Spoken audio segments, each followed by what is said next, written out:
नमस्ते दोस्तों। हम आज आपको 3 कृषि अध्यादेश के बारे में बताएंगे कि वो किसानों के लिए क्यों नुकसानदायक हैं। देखिए, इसमें सबसे इम्पोर्टेंट बात जो हमें समझने की है, उसके लिए हमें पहले उस समय उनकी प्लानिंग ये थी कि धीरे धीरे किसान को मजबूर कर देना है कि वह खेती छोड़ दे। और जब किसान खेती छोड़ देगा तो बड़े बड़े उद्योगपति उसे कम दामों पर खरीद लेंगे, और जब किसान के पास ज़मीन नहीं होगी तो वह एक मजदूर बन जाए, खेती वो कर नहीं पाएगा और उसको मजबूरी में शहरों में आना पड़ेगा मजदूरी करने के लिए। और इनकी भरपूर कोशिश ये रही कि भारत के किसानों को पूरी तरीके से बर्बाद कर दिया जाए।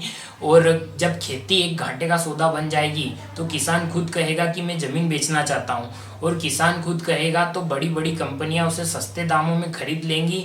और वही किसान जब शहरों में मजदूर बन के जाएगा तो बड़ी बड़ी कंपनियां उसे सस्ते दामों में इस्तेमाल करेंगी। इसमें आप एक चीज़ और समझिए कि मैं 1999 से लेकर 2020 तक की बात करूं तो इन 21 सालों में WTO फ्री मार्केट पॉलिसी लाई गई, जो हमें ग्लोबलाइजेशन के नाम पर जो बेवकूफ़ बनाया गया, उसका नतीजा ये रहा कि इनकम में मात्र 0.21% की बढ़त हुई। और हम दूसरे सेक्टर की बात करें तो 4.0% की बढ़त हुई है।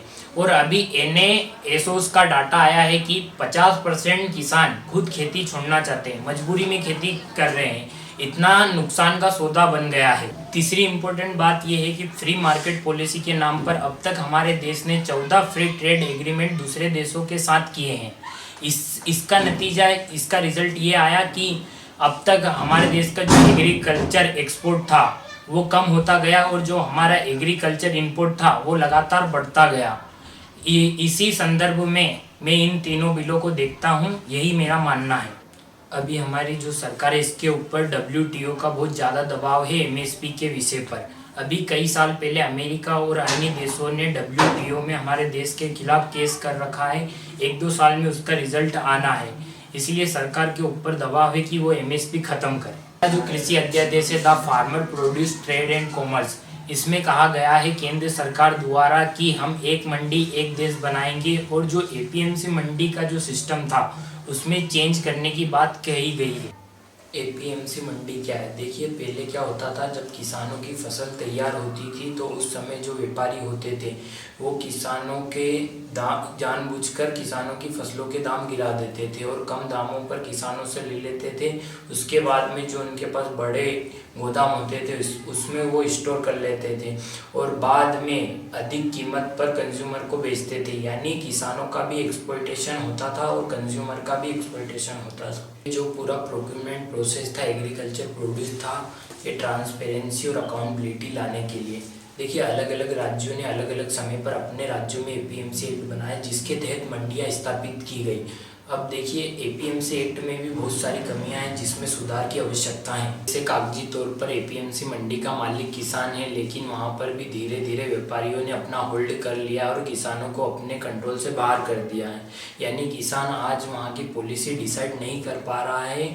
और इसमें समझने की बात यह है कि इसमें बहुत सारी गलतियाँ हैं जिसको सुधारने की आवश्यकता है। और इसमें एक इम्पोर्टेंट बात कि APMC एक्ट के तहत राज्य सरकार और केंद्र सरकार की जिम्मेदारी बनती है कि जो किसान का माल प्रोक्योरमेंट हो रहा है वो ट्रांसपोर्ट तरीके से हो रहा है या नहीं, और जो सरकार के द्वारा बनाया गया MSP वो किसानों को, जिसे हिंदी में न्यूनतम समर्थन मूल्य बोलते हैं, वो किसानों को मिल पा रहा है या नहीं, ये सरकार की जिम्मेदारी और ये उसका सबसे बड़ा प्लस पॉइंट है। जो कृषि अध्यादेश है, the farmer produce trade and commerce, तो इसमें सरकार ने एक मंडी एक देश बनाने की बात कही है। इसके तहत ये कहा है कि जो किसान के उत्पाद की जो बिक्री होती थी वो अब APMC मंडियों के बाहर भी उसको बेचा जा सकता है। पहले जो उसकी सेल होती थी वो APMC मंडियों में ही होती थी, और अब सरकार ने रूल बनाया कि मंडियों के बाहर भी उसको बेचा जा सकता है। यानी कोई भी व्यक्ति जिसके पास पैन कार्ड है वो किसान का माल खरीद सकता है, और उसको 3 दिन के अंदर पेमेंट करनी होगी। यानी कोई भी व्यक्ति जिसके पास पैन कार्ड है वो भारत के 6.5 लाख गाँव में से किसी भी गाँव में जाकर किसानों का माल खरीद सकता है। लेकिन इस बिल में सबसे खतरनाक बात यह है कि सरकार ने एमएसपी का जिक्र कहीं नहीं किया है कि व्यापारी जो बाहर खरीदेगा वो एमएसपी पर ही खरीदेगा या एमएसपी से नीचे खरीदेगा या एमएसपी से ऊपर खरीदेगा। सरकार ने ये बात कहीं भी नहीं कही है। और इसमें सबसे इम्पोर्टेंट बात ये भी है कि किसान और कंपनियों के बीच में कोई विवाद हो जाता है तो किसान कोर्ट भी नहीं जा सकता है। वो ज़्यादा से ज़्यादा एसडीएम और उसके बाद कलेक्टर के पास ही अपनी शिकायत दर्ज करा सकता है। लेकिन भारत का संविधान ये कहता है कि अगर कोई भी नागरिक के साथ कोई भी समस्या होती है तो वो न्यायपालिका में अपनी शिकायत दर्ज करा सकता है। लेकिन भारत सरकार इस बिल के जरिए किसान से वो हक भी छीन रही है। और जो एसडीएम कलेक्टर होते हैं वो सरकार का ही एक हिस्सा होते हैं और जो कोर्ट होती है वो सरकार से अलग होती है। और एसडीएम कलेक्टर के पास जो किसान को न्याय मिलना चाहिए था वो न्याय नहीं मिल पाएगा। और अब सवाल उठता है कि अगर सरकार कह देती है कि कोई भी व्यापारी किसान का माल खरीद लेगा, मान लीजिए कि किसी भी व्यापारी ने किसान का माल खरीद लिया और उसे 3 दिन में पेमेंट भी नहीं किया तो किसान उसको कहाँ ढूंढेगा। और अभी जो एग्रीकल्चर सोसाइटी होती हैं उसमें आड़ती होते हैं तो किसान को पता होता है कि उसकी दुकान कहाँ है, उसका घर कहाँ है, उसकी यानी कि सभी जानकारी किसान के पास होती है। अब मैंने आपको एक चीज़ बताई, इम्पोर्टेंट बात इसमें बताई है कि इसमें एमएसपी का जिक्र कहीं भी नहीं किया गया। सरकार इस पर पूरी तरह चुप बैठी है कि किसान का माल एमएसपी पर खरीदा जाएगा या नहीं खरीदा जाएगा। और एपीएमसी एक्ट के हमारे सामने 2 राज्यों के एग्जाम्पल है। एक राज्य है तमिलनाडु जिसने समय के साथ एपीएमसी मंडियों में सुधार किया और एक राज्य है बिहार जिसने 2006 में एपीएमसी एक्ट समाप्त कर मंडियों को समाप्त कर दिया। 1999 में तमिलनाडु के मुख्यमंत्री एम करुणानिधि ने एक स्कीम बनी एपीएमसी मंडी में सुधार करके। उस स्कीम का नाम दिया गया उजावर संते स्कीम। इसके तहत किसानों को फ्री दुकानें दी गई, फ्री कोल्ड स्टोरेज की सुविधा दी गई और फ्री ट्रांसपोर्ट में आना जाना कर दिया गया। इसके तहत वहाँ के किसानों को अगर ओपन मार्केट की कंपैरिजन में उजावर संते स्कीम के किसानों को अपनी कृषि उत्पाद का 25% ज़्यादा मिलता है और कंज्यूमर को भी 15% कम में माल मिलता है। यानी कंज्यूमर का भी फ़ायदा है और किसानों का भी फ़ायदा है। और दूसरी तरफ हम बात करें बिहार की तो आज के दिन हमारे बिहार के किसानों की स्थिति ये है कि वहाँ पर वो अपनी खेती छोड़ के मजदूरी करने के लिए दूसरे राज्यों में जा रहे हैं। और जो 4-4 एकड़ के किसान हैं वो 2-2 एकड़ वाले किसान के यहाँ मजदूरी कर रहे हैं दूसरे राज्यों में। ये हालत इसलिए है क्योंकि बिहार में एपीएमसी एक्ट 2006 में ख़त्म कर दिया गया और बड़े बड़े व्यापारी और कंपनियों को खरीदी सौंप दी गई।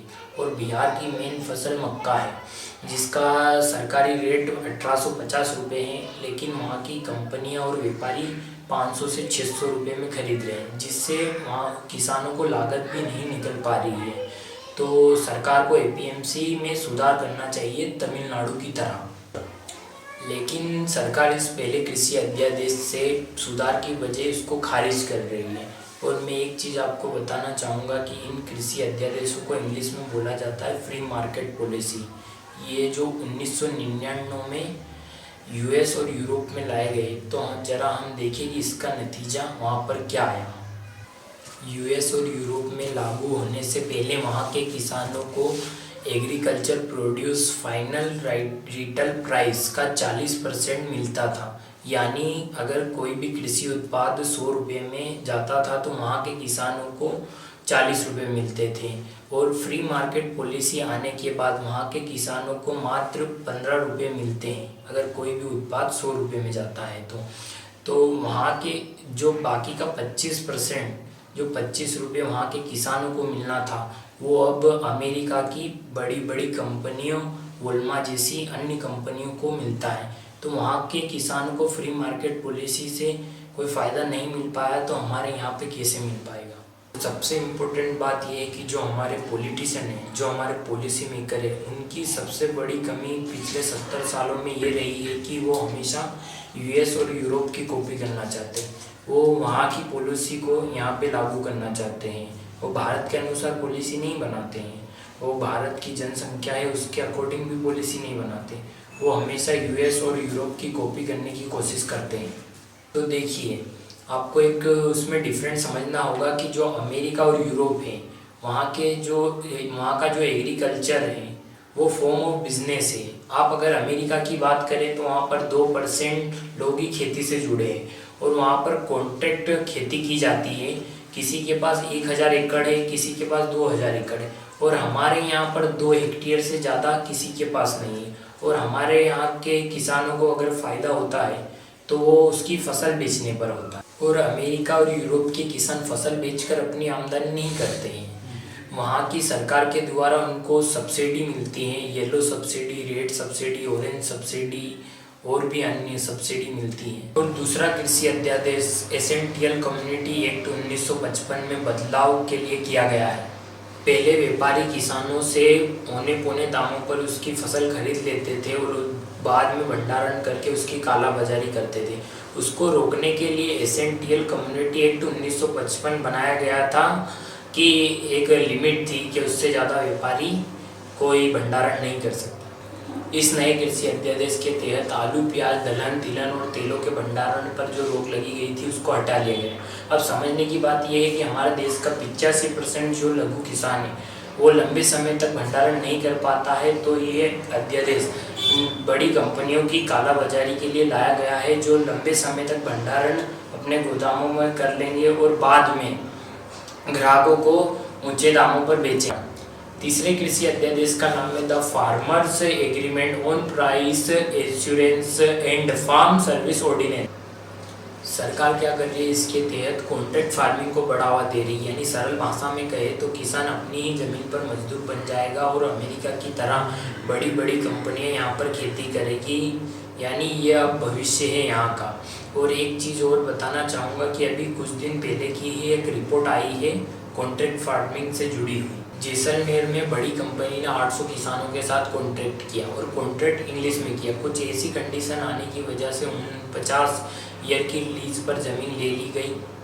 और सबसे बड़ी बात, कंपनी जब चाहे तब कॉन्ट्रैक्ट तोड़ सकती है, लेकिन किसान कॉन्ट्रैक्ट नहीं तोड़ सकता। और किसान को 1 एकड़ का 9400 रुपये मिलेगा और जो किसान और कंपनी के बीच दलाली कर रहा है उसको 8000 रुपये मिल रहा है। सबसे खतरनाक बात यह है कि अगर कंपनी चाहे तो लीज एग्रीमेंट की कॉपी दिखाकर बैंक से लोन भी ले सकते हैं। अगर लोन ले लिया गया ज़मीन के ऊपर, मान लीजिए कल से कंपनी भाग गई तो बैंक तो किसान की ज़मीन की पूर्ति करेगा ना, तो किसान कहाँ जाएगा। लास्ट में मैं कहना चाहूँगा कि कॉन्ट्रैक्ट फार्मिंग इसलिए भी खतरनाक है क्योंकि पिछले साल का पेप्सिको का एग्जाम्पल हमारे सामने है। ये गुजरात में ही घटना घटित हुई। वहाँ पे कुछ किसानों ने आलू की खेती कर ली। पेप्सिको कंपनी ने उन पर 4-4 करोड़ का मुकदमा दर्ज कर दिया और ये कहा कि ये हमारा पेटेंट है। लेकिन भारत का संविधान ये कहता है कि बीज के ऊपर पहला अधिकार किसान का है। और कॉन्ट्रैक्ट फार्मिंग इसलिए भी खतरनाक है क्योंकि अगर किसान और कंपनी के बीच में कॉन्ट्रैक्ट होता है कि आप ये उगाइए, कंपनी इसको 25 रुपये किलो में खरीदेगी। अब मैं आपको एग्जांपल दे रहा हूँ कि अगर मार्केट में उसका भाव कम हो जाता है तो फिर कंपनी किसान को डिस्टर्ब करने लग जाती है और कहती है कि आप अब हमें 15 रुपये में दे दीजिए। फिर किसान अगर कोर्ट में भी जाता है तो कंपनी कोर्ट में क्या कहती है कि आलू की चौड़ाई इतनी होनी चाहिए, आलू की गोलाई इतनी होनी चाहिए। तो मैं आपको बताना चाहूँगा कि आलू तो ज़मीन के अंदर उगता है, तो उसको तो कोई भी नहीं बता सकता कि उसकी गोलाई इतनी होगी, चौड़ाई इतनी होगी। इसी तरीके से कॉन्ट्रैक्ट फार्मिंग किसानों के लिए नुकसानदायक है और ये तीनों कृषि अध्यादेश किसानों के लिए मौत का फरमान है, डेथ वारंट है। जय मजदूर, जय किसान साथियों। हम आशा करते हैं कि आपको ये वीडियो पसंद आया होगा। लाइक कीजिए, कमेंट कीजिए और इस वीडियो को बहुत से बहुत ज़्यादा शेयर कीजिए। और हमारे YouTube चैनल फार्मर राइट्स को सब्सक्राइब कीजिए कि हम आगे भी इसी तरह किसानों के ऊपर वीडियो लाते रहें। आपका बहुत बहुत धन्यवाद।